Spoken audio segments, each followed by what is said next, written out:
الحمد لله نحمده ونستعينه ونستغفره ونؤمن به ونتوكل عليه ونعوذ بالله من شرور أنفسنا ومن سيئات أعمالنا ومن يهده الله فلا مضل له ومن يضلله فلا هادي له ونشهد أن لا إله إلا الله وحده لا شريك له ونشهد أن محمدًا عبده ورسوله أما بعد حضرات سامعین کرام، میرے محترم اسلامی بھائیوں، اللہ کا ہزار ہزار شکر ہے کہ ہمیں انسان بنایا اور انسانوں میں مسلمان بنایا، مومن بنایا،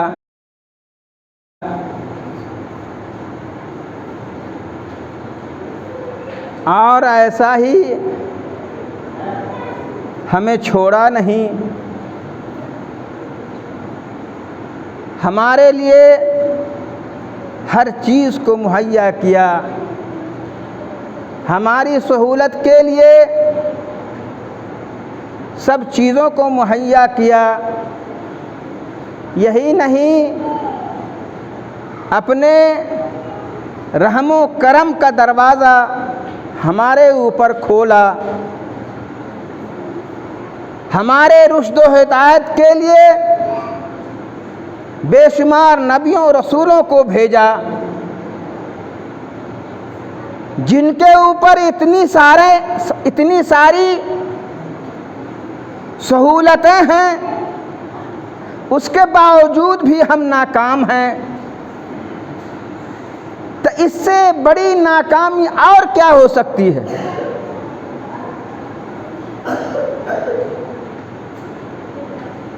اس لیے ہمیں چاہیے کہ ہم جہاں کہیں بھی رہیں، جس حالت میں رہیں، ہم اللہ کو نہ بھولیں، ہم اللہ کے ذکر و اذکار میں لگے رہیں، اللہ کی عبادت کرتے رہیں۔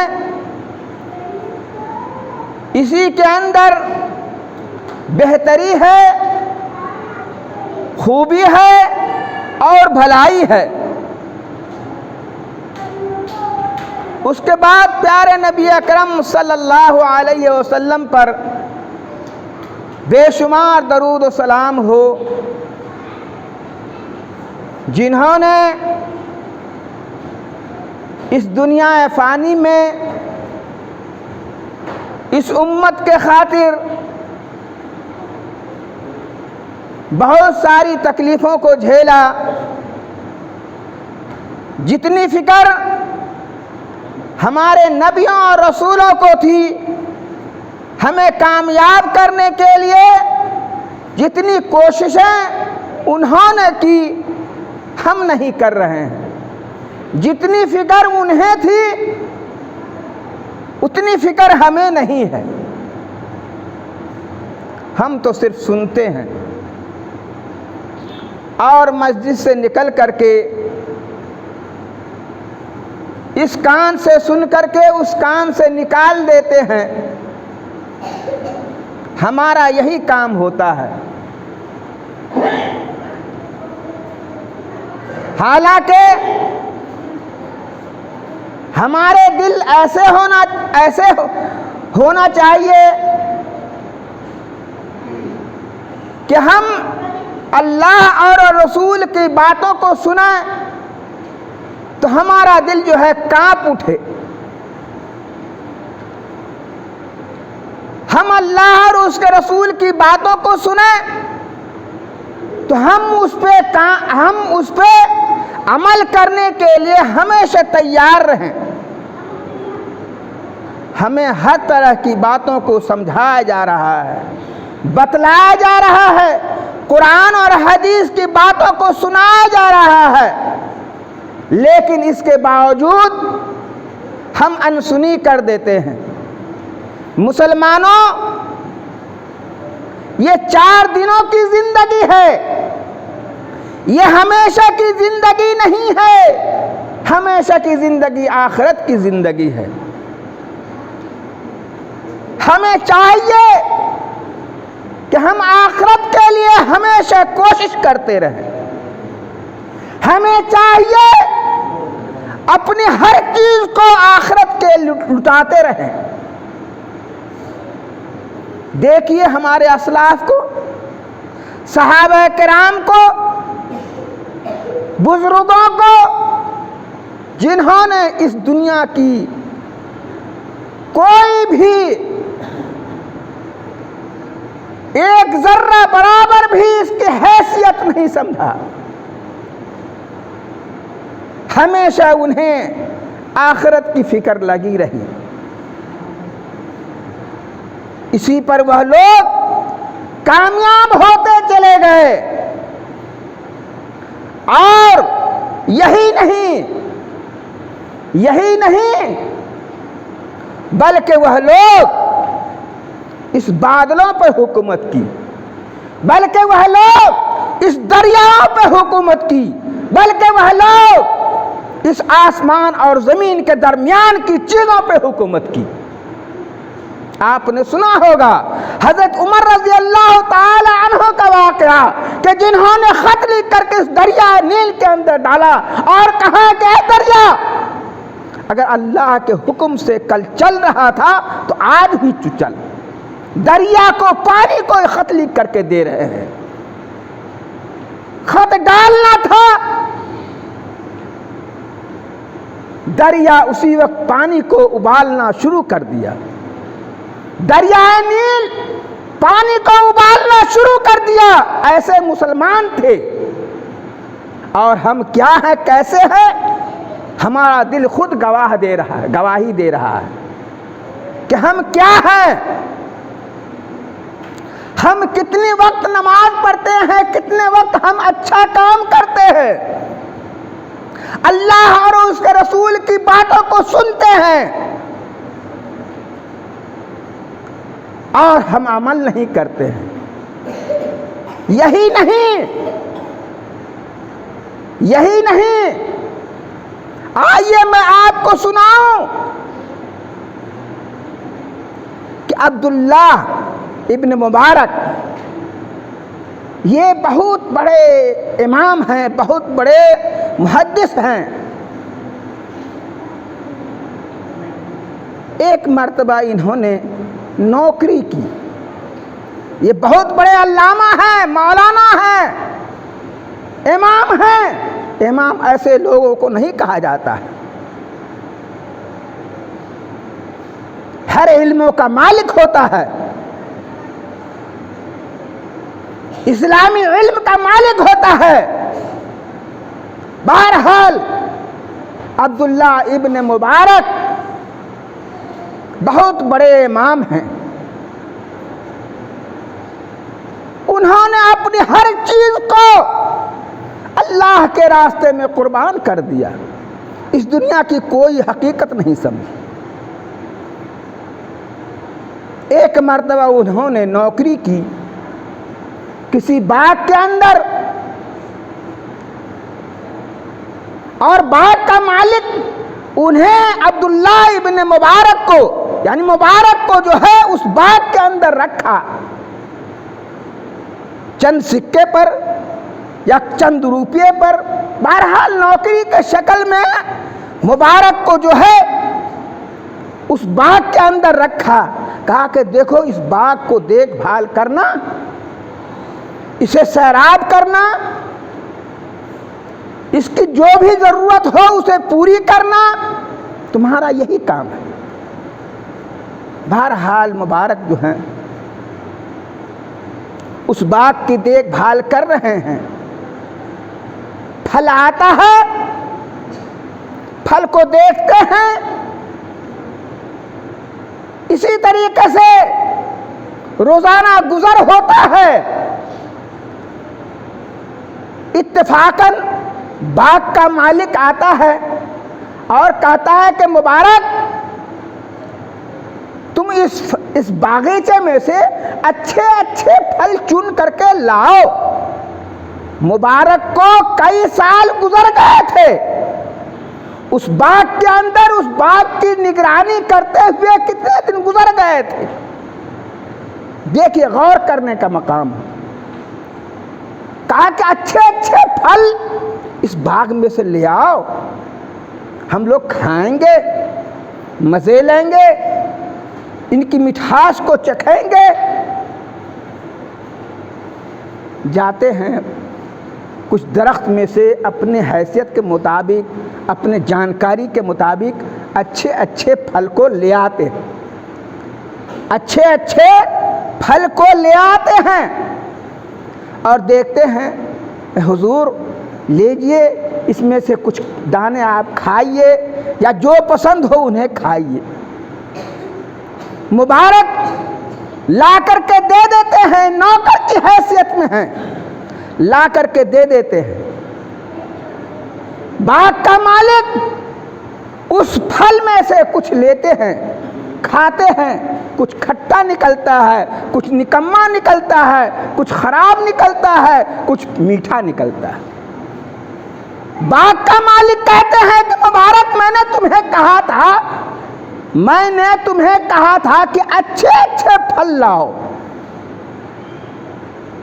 اچھے اچھے پھل لے کر کے آؤ، تم نے کھٹے میٹھے خراب سارے کو اٹھا کر کے لے آیا۔ کہا کہ حضور آپ نے مجھے نوکری پر رکھا، ٹھیک، دیکھ بھال کرنے کے لیے رکھا، ٹھیک، لیکن پر اس کی اجازت نہیں دی تھی کہ ہم اس باغ میں سے پھل کھائیں۔ ہمیں دیکھ بھال کرنے کے لیے نوکری پہ رکھے تھے، لیکن اس کی اجازت نہیں دی تھی کہ اس میں سے کچھ پھل کھائیں، ہم بھی کھائیں، کچھ مزے لیں، کچھ کھائیں چکھیں۔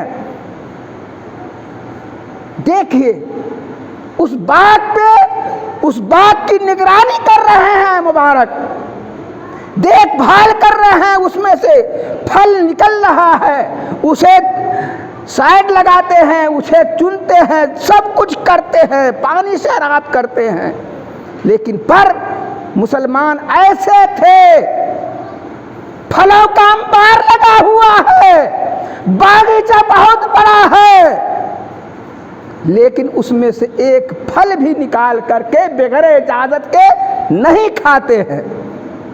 مسلمان تو وہ لوگ تھے، ہم کیسے مسلمان ہیں؟ اگر مل جائے ہمیں راستے پیرے بھی کوئی چیز، ہمیں اگر مل جائے راستے پیرے کوئی چیز تو ہم فوراً اسے اٹھانے کی کوشش کرتے ہیں، لے جانے کی کوشش کرتے ہیں، چھپانے کی کوشش کرتے ہیں۔ ہم ایسے مسلمان ہیں۔ انہی کے لڑکے عبداللہ ابن مبارک ہیں جو بہت، اب بتلائیے کہ ایک باغ کا نگرانی کرنے والا سالوں سال گزر چکا ہے، اس باغ میں سے ایک پھل بھی نہیں کھا رہا ہے، ایک پھل بھی نہیں کھا رہا ہے، کیونکہ وہ سمجھتا ہے کہ وہ سمجھ رہے ہیں کہ ہمیں اس کی اجازت نہیں دی ہے، اس لیے ہم بغیر اجازت کے ہم کیسے پھل کھائیں۔ اب بتلائیے کہ وہ کیسے مسلمان تھے۔ بہرحال باغ کا مالک اپنے گھر جاتا ہے، اپنے گھر جاتا ہے اور اپنے اہلیہ سے، اپنی بیوی سے صلاح مشورہ کرتے ہیں کہ دیکھو ہم نے جس نوکر کو رکھا ہے باغیچہ کے نگرانی کے لیے، اس نوکر کی یہ حالت ہے کہ سالوں سال باغیچے کے اندر گزار دیا، لیکن اس نے ایک تن کا برابر اس پھل میں سے کچھ چکھا بھی نہیں۔ ایسے مومن مسلمان ہیں۔ ان کے گھر ایک جوان بچی تھی، ایک جوان لڑکی تھی، اپنی بیوی سے مشورہ کرتے ہیں کہ کیا ہی اچھا ہوتا کہ اس باغیچے کے اندر جو ہے ہم نے جس کو نوکری پہ رکھا ہے اس کی یہ حالت ہے، کیا ہی بہتر ہوتا کہ ہم اس سے شادی کر دیتے، ہم ان سے شادی کر دیتے۔ بہرحال بیوی ہی اتفاق کرتی ہے اور یہ سوچتی ہے، دونوں آدمی سوچتے ہیں کہ کیا ہی اچھا ہوتا کہ ہم اپنی بچی سے اس کی شادی کر دیں۔ بہرحال ایسا ہی کرتے ہیں اور اپنی بچی سے ان کی شادی کر دیتے ہیں اور وہ باغیچہ ان کے حوالے کر دیتے ہیں۔ دیکھیے مسلمان کیسے ہے، اپنے ایمان کو بچایا، اپنی ہر چیز کو بچایا تو ایک باغیچے کا مالک بن چکا، ایک باغیچے کا مالک بن چکا۔ اسی طریقے سے اللہ حاضر اور ناظر ہے، اللہ ہر چیز کو دیکھتا ہے، جو کل دے رہا تھا آج بھی دے سکتا ہے۔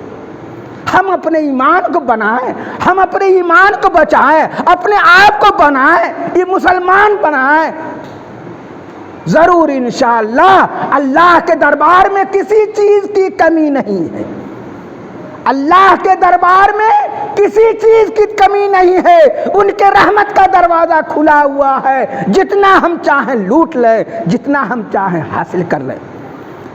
بہرحال میرے محترم بھائیوں، کہنے کا مطلب یہ ہے، ہم چند دنوں کی زندگی کے لیے یہاں آئے ہیں، ہم ہمیشہ رہنے کے لیے نہیں آئے، ہم ہمیشہ رہنے کے لیے نہیں آئے ہیں۔ اللہ کے راستے میں جتنا چاہیں لٹائیں، اللہ کی جتنی چاہیں عبادت کریں، جتنی چاہیں اللہ کی عبادت کریں۔ ہم آپ سے ہر چیز کے بارے میں سوال کیا جائے گا، آپ اس وقت کیا جواب دیں گے؟ ابھی تو ہم دنیا کے اندر چند طرح کے بہانے بنا لیتے ہیں، چند طرح کے بہانے بنا لیتے ہیں، آخرت میں کس چیز کا بہانہ بنائیں گے؟ ہم سوچنے کا مقام ہے، غور کرنے کا مقام ہے۔ اسی طریقے سے دیکھیے مسلمان کیسے تھے۔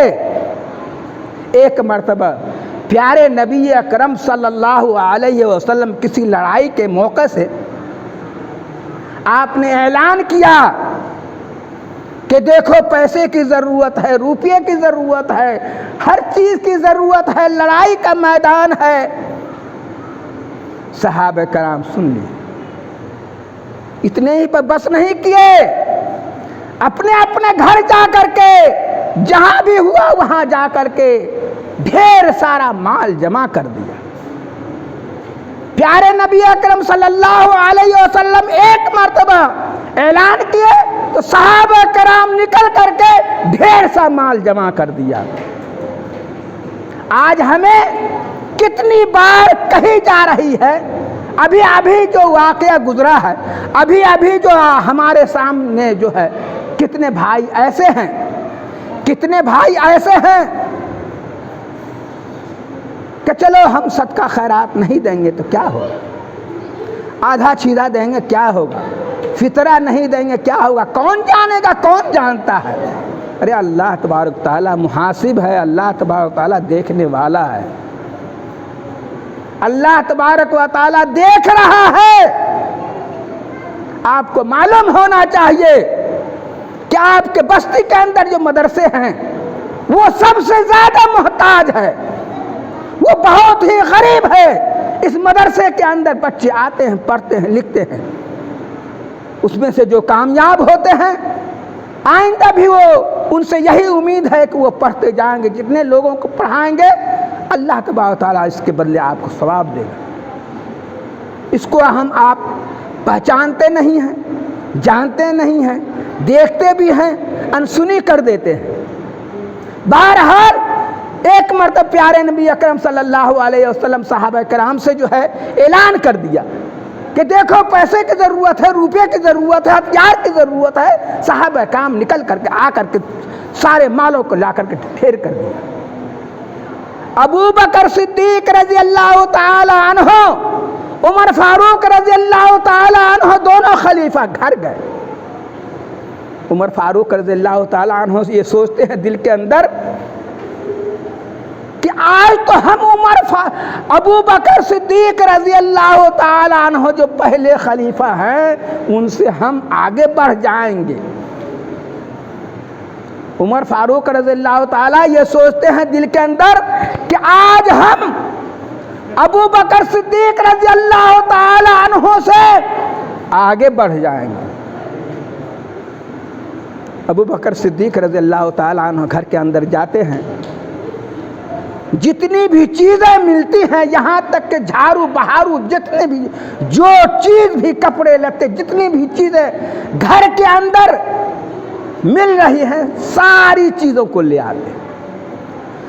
اور عمر رضی اللہ تعالیٰ عنہ اپنے گھر کے اندر جاتے ہیں، ساری چیزوں کو اکٹھا کرتے ہیں اور ان میں سے آدھا آدھا کر کے جو ہے حضور اکرم صلی اللہ علیہ وسلم کے خدمت میں حاضر کر دیتے ہیں۔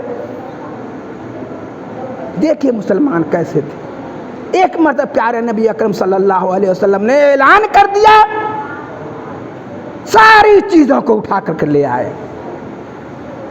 سارے لوگوں کی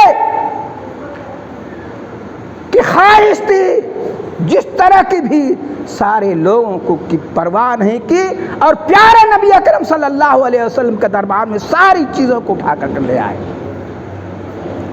حضور اکرم صلی اللہ علیہ وسلم پوچھتے ہیں، اے ابو بکر تم نے کیا کیا لایا ہے؟ اے عمر تم نے کیا کیا لے کر کے آیا ہے؟ عمر رضی اللہ تعالیٰ عنہ تو آدھا مال لے کر کے آئے تھے، آدھی چیز لے کر، گھر کی ساری آدھی چیز لے کر کے آئے تھے۔ ابو بکر صدیق رضی اللہ تعالیٰ عنہ پورا سارا کا سارا اٹھا کر کے لے آئے تھے۔ کہتے ہیں کہ اے پیارے نبی اکرم صلی اللہ علیہ وسلم، میں نے گھر کی جتنی بھی چیز پائی ہے ساری چیزوں کو اٹھا کر کے لے آیا ہوں۔ اور کہا کہ تم نے گھر والوں کے لیے کیا چھوڑ کر کے آیا ہے؟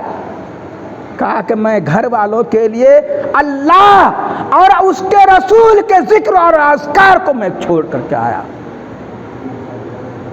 ابو بکر صدیق رضی اللہ تعالیٰ عنہ ہکا بکا رہ جاتے اور کہتے ہیں کہ میں کبھی نہیں ابو بکر صدیق رضی اللہ تعالیٰ عنہ سے کبھی نہیں میں بڑھ سکتا۔ عمر فاروق رضی اللہ تعالیٰ عنہ کہتے ہیں کہ میں ابو بکر صدیق رضی اللہ تعالیٰ عنہ سے میں کبھی نہیں بڑھ سکتا۔ عمر فاروق رضی اللہ تعالیٰ عنہ کو کہتے ہیں کہ اے اللہ کے رسول، میں جتنی بھی چیز پائی ہے، جتنا بھی ہے، جو کچھ بھی ہے گھر کے اندر، ساری چیزوں کو اکٹھا کر کے آدھا آدھا لے کر کے آیا۔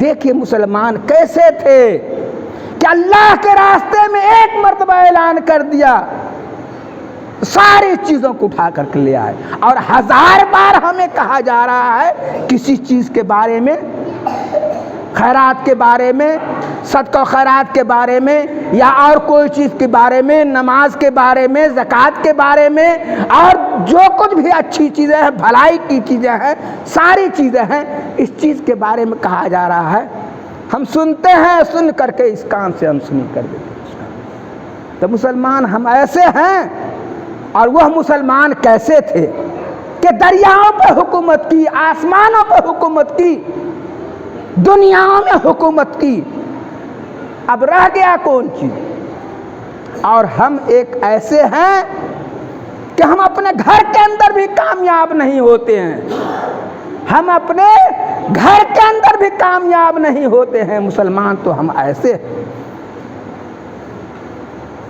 ہم تو ہمیشہ ہمیں یہ فکر لگی رہتی ہے کہ کیسے اور کس طریقے سے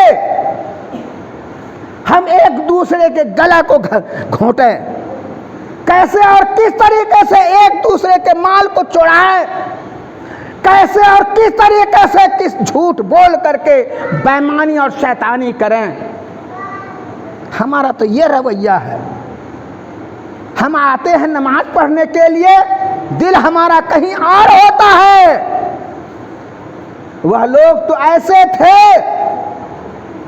وہ لوگ تو ایسے تھے کہ نماز پڑھ رہے ہیں، نماز کی حالت میں اللہ سے ہم کلام ہیں، دنیا کی جتنی بھی چیزیں ہیں ساری چیزوں کو چھوڑ چکے ہیں، کسی چیز کی فکر نہیں ہے، صرف اللہ سے لو لگا ہوا ہے۔ حضرت علی رضی اللہ تعالیٰ عنہ جنہیں تیر لگا ہوا ہے پاؤں کے اندر، ذرا سا اس کے اندر کوئی بھر جاتا ہے، اسے بہت زیادہ تکلیف ہوتی ہے، انہیں بہت زیادہ تکلیف ہوتی ہے۔ کہا کہ مشورہ کیا کیسے اس کو نکالا جائے، کیسے اس کا علاج کیا جائے۔ کہا کہ ایک ہی علاج ہے، ایک ہی علاج ہے۔ مسلمانوں سوچنے کا مقام ہے، کیسے تھے اللہ کے بندے، ہم نماز پڑھتے ہیں، اگر ذرا سی کوئی بات ہو جائے فوراً نماز چھوڑ کر کے بھی آپ بھاگنے کے لیے تیار ہو جائیں گے، لیکن وہ مسلمان کیسے تھے کہ ایک تیر لگی ہوئی ہے اس کو نکالنے کے لیے ہر طرح کی کوشش کر رہے ہیں، لیکن بہت درد ہو رہا ہے۔ سوچتے ہیں چل نماز پڑھیں گے، نماز کی حالت میں اللہ سے ہم کلام ہوں گے اور اللہ سے لو لگائیں گے، ایسی حالت میں ہمارے تیروں کو نکال سکیں۔ ایسا ہی ہوا، جنہیں بہت زیادہ تکلیف ہو رہی تھی، نماز پڑھ رہے ہیں، نماز کی حالت میں اللہ سے لو لگائے ہوئے ہیں، اللہ سے ہم کلام ہیں، اور ادھر صحابہ کرام آپ کے پاؤں سے تیر نکال رہے ہیں، ان کا علاج کر رہے ہیں۔ انہیں ذرہ برابر بھی احساس نہیں ہوتا ہے کہ ہمارے پاؤں سے تیر نکالا جا رہا ہے، ہمارے زخم کا علاج کیا جا رہا ہے۔ مسلمانوں سوچنے کا مقام ہے، غور کرنے کا مقام ہے کہ ہم مسلمان کیسے ہیں اور وہ لوگ کیسے تھے۔ اس لیے ہم تمام بھائیوں سے یہی گزارش کریں گے، ارے ابھی جو بیماری دنیا کے اندر پھیلی ہوئی ہے، آپ اس کو ایسا ہی مت سمجھیں، یہ ایک طرح کا ہماری سمجھ کے مطابق ایک طرح کا یہ اللہ کا عذاب ہے، یہ اللہ کا عذاب ہے۔ اللہ کی پکڑ ہوتی ہے تو یہ نہیں سوچتا فلاں میاں صاحب بزرگ ہیں، فلاں صاحب یہ بڑے ہیں، فلاں صاحب ایسے ہیں، فلاں صاحب ویسے ہیں۔ ایک طرف سب کا صفایا ہو جاتا ہے، سب کا صفایا ہو جاتا ہے۔ نوح علیہ السلام کو دیکھیے کہ ان کے دور میں جو عذاب آیا، کس طریقے سے آیا عذاب، پوری دنیا پانی سے بھر گئی، پانی بھر گیا۔ اس کا لڑکا جو ہے وہ سیلاب میں تیر رہا ہے، ان کے والد ان کو پکار رہے ہیں، اللہ سے فریاد کر رہے ہیں۔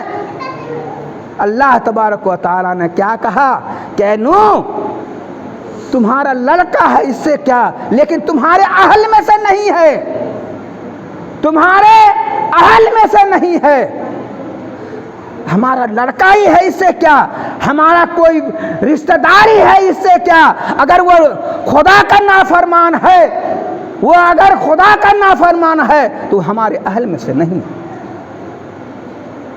نوح علیہ السلام کا لڑکا کیا کہتا ہے کہ ہم تیر کر کے ہم جودی پہاڑ کو پکڑ لیں گے، ہم وہاں جا کر پناہ لے لیں گے، لیکن پر تیرے کشتی میں ہم نہیں سوار ہو سکتے۔ ایسا ہی ہوا، تیرتے تیرتے ڈوب گیا۔ تو میرے محترم بھائیو، اللہ کا جب عذاب آتا ہے، ابھی جو دنیا کے اندر بیماری پھیلی ہوئی ہے، اس میں یہ نہیں دیکھا جاتا ہے فلاں صاحب ایسے ہیں، فلاں صاحب ویسے ہیں۔ اس لیے ہم تمام لوگوں سے یہی گزارش کریں گے اور یہی کہیں گے، اللہ اور اس کے رسول کے فرمان کے مطابق اپنی زندگی گزاریں، اللہ کی عبادت کریں۔ چند دنوں کی زندگی ہم کیا لے کر کے جائیں گے؟ ہم تمام مسلمانوں سے دعا کرتے ہیں، یا رب العالمین ہم تمام مسلمانوں کو سیدھے راستے پر چلنے کی توفیق عطا فرما۔ یا رب العالمین ہم تمام مسلمانوں کو جب بھی تو دنیا سے لے جائے تو اسلام پہ لے جائے اور آخرت میں جنت الفردوس عطا کرے۔ وآخر دعوانا الحمدللہ۔